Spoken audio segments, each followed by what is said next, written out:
Assalamualaikum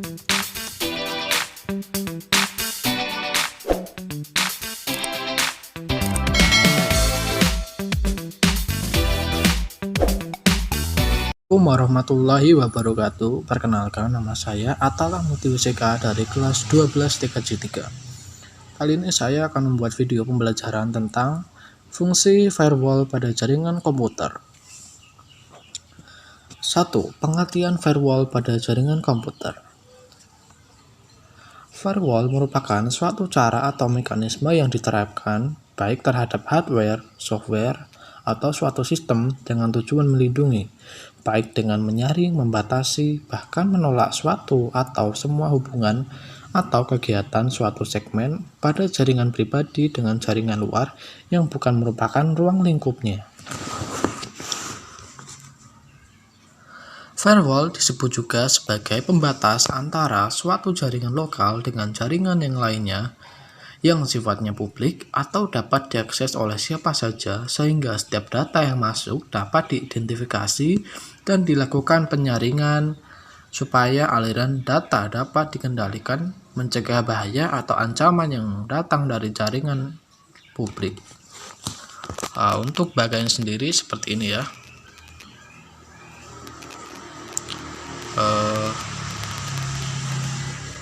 Seperti ini.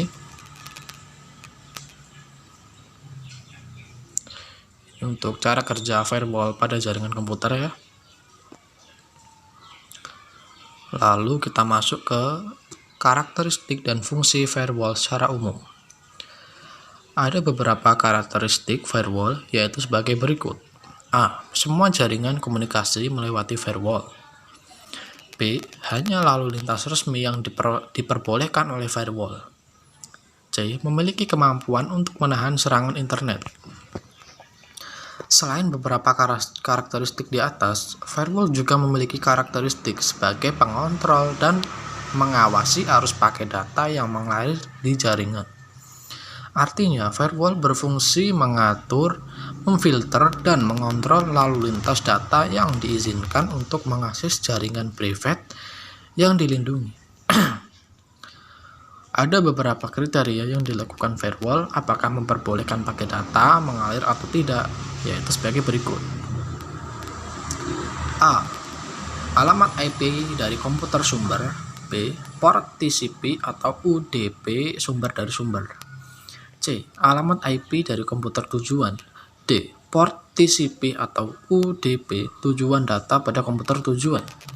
E. Informasi dari header yang disimpan dalam paket data. Beberapa fungsi dari firewall yaitu sebagai berikut. A. Mengontrol dan mengawasi paket data yang ada di dalam jaringan. B. Melakukan proses autentifikasi terhadap akses di dalam jaringan. C. Melakukan recording dan pencatatan dari setiap arus transaksi yang dilakukan pada satu sesi. 3. Manfaat firewall pada jaringan komputer. A. Menjaga informasi rahasia dan berharga yang menyelinap keluar tanpa sepengetahuan. B. Sebagai filter juga digunakan untuk mencegah lalu lintas tertentu mengalir ke subnet jaringan. C. Memodifikasi paket data yang datang di firewall. D. Akurasi data. 4. Prinsip dan cara kerja firewall pada jaringan komputer. Firewall dapat berupa perangkat keras atau perangkat lunak. Namun, cara kerja firewall optimal bila kedua jenis perangkat digabungkan. Selain membatasi akses ke jaringan komputer, firewall juga memungkinkan akses remote ke jaringan privat melalui secure authentication certificates and logins atau sertifikat keamanan autentifikasi dan login, guna mengatur lalu lintas perpindahan dan data komputer dan internet. Firewall dapat menggunakan salah satu atau gabungan dari dua metode, yaitu metode packet filtering dan inspeksi stateful. A. Packet filtering. Packet filtering merupakan cara kerja firewall yang memonitor paket yang masuk dan keluar, mengizinkannya untuk lewat atau tertahan berdasarkan alamat internet protokol atau IP, protokol, dan portnya. Paket filtering disebut juga firewall statis. Nah, seperti ini gambarnya.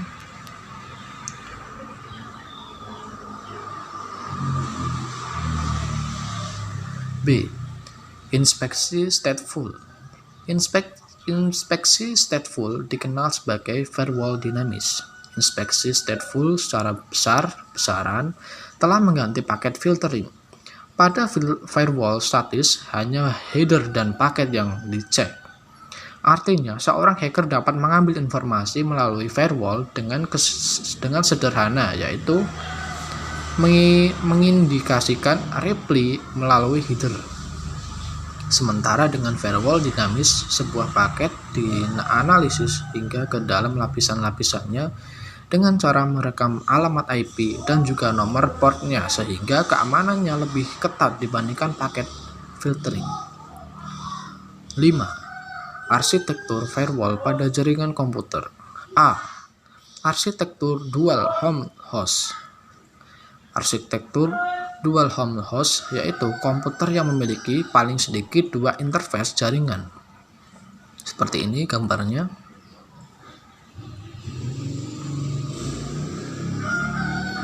B. Arsitektur screened host. Arsitektur screened host menyediakan servis dari sebuah host pada jaringan internal dengan menggunakan route yang terpisah. Pengamanan pada arsitektur ini dilakukan dengan menggunakan packet filtering, di mana tiap sistem eksternal yang mencoba untuk mengakses sistem internal harus berhubungan dengan bastion host. Bastion host diperlukan untuk tingkat keamanan yang tinggi. Bastion host berada dalam jaringan internal, seperti ini gambarnya.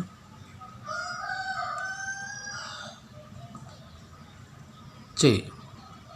Arsitektur screened subnet.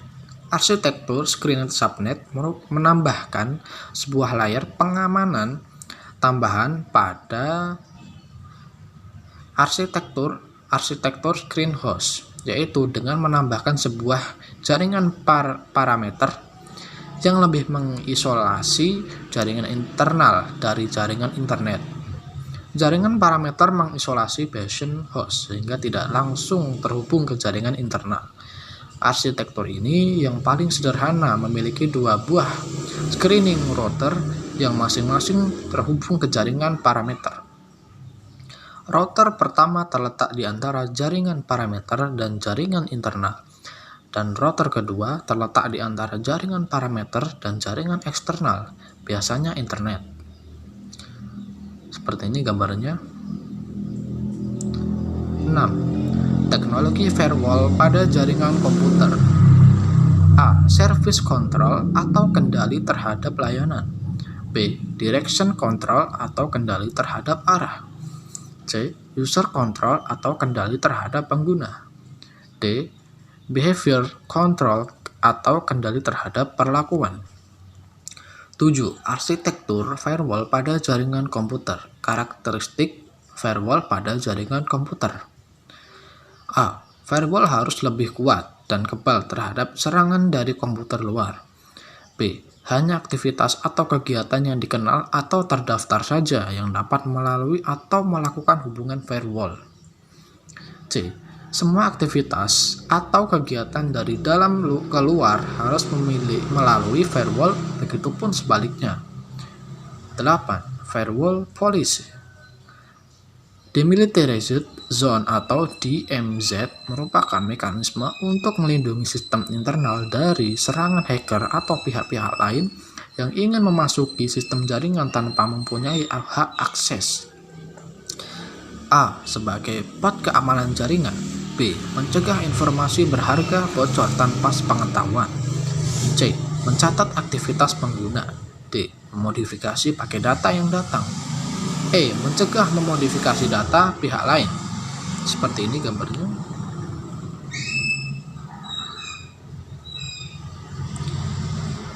9. Keuntungan dan kelemahan firewall pada jaringan komputer. A. Keuntungan. 1. Firewall merupakan fokus dari segala keputusan sekuritas. 2. Firewall dapat menerapkan suatu kebijakan sekuritas. 3. Firewall dapat mencatat segala aktivitas yang berkaitan dengan alur data secara efisien. 4. Firewall dapat digunakan untuk membatasi penggunaan sumber daya informasi. B. Kelemahan firewall. 1. Firewall tidak dapat melindungi network dari serangan koneksi yang tidak melaluinya.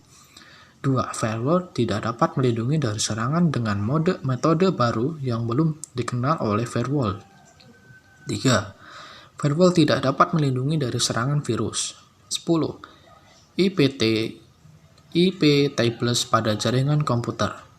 IP tabless adalah tools atau alat yang digunakan pada sistem operasi Linux yang berfungsi sebagai alat untuk melakukan penyaringan atau filter terhadap lalu lintas atau traffic data dalam sebuah server. 11. IP firewall pada jaringan komputer.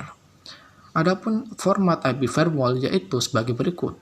CMD rule, number, action, logging, selection, stateful. A. CMD _SBIN _IPv.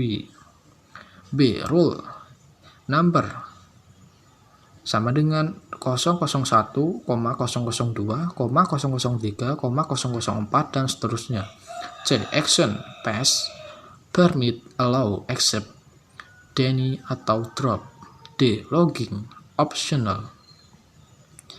E. Selection, TCP, UDP atau UCME atau daftar protokol ada di _etc_protocols from SRC to DSD port number in out, via IV. F. Stateful sama dengan optional. 12. Intrusi detection system pada jaringan komputer. IDS merupakan sebuah metode yang digunakan untuk mendeteksi aktivitas yang mencurigakan dalam sebuah sistem atau jaringan. A. Tipe dasar IDS. 1. Rule-based system, yaitu salah satu tipe data IDS yang mempergunakan database sebagai tanda penyusupan atau serangan yang telah dikenal. 2. Adaptive system, yaitu salah satu tipe dasar IDS yang mempergunakan metode yang lebih canggih. B. Jenis-jenis IDS. 1. Network Based Intrusion Detection System atau NIDS adalah jenis IDS yang bertanggung jawab untuk mendeteksi serangan yang berkaitan dengan jaringan. 2. Host Based Intrusion Detection System atau HIDS. C. Cara kerja IDS. Cara kerja IDS yang paling populer adalah menggunakan pendeteksian berbasis signature yang melibatkan pencocokan lalu lintas jaringan dengan basis data yang berisi syarat-syarat serangan dan penyusupan yang sering dilakukan oleh penyerang. D. Kelebihan dan kekurangan penggunaan IDS. 1. Kelebihan. A. IDS dapat mendeteksi eksternal hacker dan serangan jaringan internal. B. IDS dapat disesuaikan dengan mudah dalam menyediakan perlindungan untuk keseluruhan jaringan. C. IDS dapat dikelola secara terpusat. D. IDS menyediakan pertahanan pada bagian dalam. E. IDS menyediakan layer tambahan untuk perlindungan. 2. Kekurangan. A. Lebih bereaksi pada serangan daripada pencegahan. B. Menghasilkan data yang besar untuk dianalisis. C. Rentan terhadap serangan yang rendah atau lambat. D. Tidak dapat menangani trafik jaringan yang terenkripsi. E. IDS hanya melindungi dari karakteristik yang dikenal. B. Fungsi firewall pada jaringan VoIP. 1. Konsep firewall pada jaringan VoIP. Jaringan VoIP ialah jaringan yang menyediakan layanan multimedia, internet aplikasi, dan memiliki struktur yang cukup rumit dibandingkan dengan jaringan komputer. 2. Segmentasi jaringan. Segmentasi jaringan merupakan salah satu upaya mitigasi untuk mengurangi risiko terjadinya hacker. Keamanan jaringan VoIP mencakup beberapa segmen jaringan yang tepat, yaitu sebagai berikut. A. Network segmentation. Network segmentation atau segmentasi jaringan memberikan kemampuan untuk merampingkan dan mengontrol lalu lintas yang mengalir di antara komponen VoIP. B. Out of band network management. Out of band network management adalah konfigurasi yang dilakukan dengan cara menghubungkan komputer secara langsung dengan port konsol atau dengan port auxiliary atau AUX dari router yang akan dikonfigurasi. C. Private addressing. Private addressing merupakan segmentasi dari jaringan atau suatu mekanisme yang digunakan untuk melindungi secara eksternal. 3. Fungsi firewall pada jaringan VoIP. A. Keamanan pada jaringan. 1. Confidentiality, yaitu memberikan persyaratan bahwa informasi atau data hanya bisa diakses oleh pihak yang memiliki wewenang. 2. Integrity, yaitu memberi persyaratan bahwa informasi hanya dapat diubah oleh pihak yang memiliki wewenang. 3. Availability, yaitu memberikan persyaratan sebagai informasi yang tersedia untuk pihak yang memiliki wewenang ketika dibutuhkan. 4. Authentication, yaitu memberikan persyaratan bahwa pengirim suatu informasi dapat diidentifikasi dengan benar dan ada jaminan bahwa identitas yang didapat tidak palsu. Non-repudiation, yaitu memberi persyaratan bahwa baik pengirim maupun penerima pesan informasi tidak dapat menyangkal pengiriman pesan. B. Mencegah penggunaan sistem. Ada 4 kategori utama untuk B. Mencegah gangguan sistem. Ada 4 kategori utama untuk gangguan pada sistem fungsi firewall pada jaringan VoIP, yaitu sebagai berikut. 1. Interruption, yaitu aset dari suatu sistem diserang sehingga tidak tersedia atau tidak dapat dipakai oleh yang berwenang. 2. Interception, yaitu pihak yang tidak berwenang mendapatkan akses pada suatu aset. 3. Modification, yaitu pihak yang tidak berwenang tetapi dapat melakukan perubahan terhadap suatu aset. 4. Fabrication, yaitu suatu pihak yang dapat berwenang menyisipkan objek palsu ke dalam sistem. C. Mencegah penggunaan internet working. 1. Hacking adalah kerusakan pada infrastruktur jaringan yang sudah ada. 2. Phishing, yaitu pemalsuan terhadap data resmi untuk hal yang berkaitan dengan pemanfaatan. 3. Deface, yaitu perubahan terhadap tampilan suatu website secara ilegal. 4. Carding, yaitu pencurian data terhadap identitas perbankan seseorang. Sekian dari saya. Wassalamualaikum warahmatullahi wabarakatuh.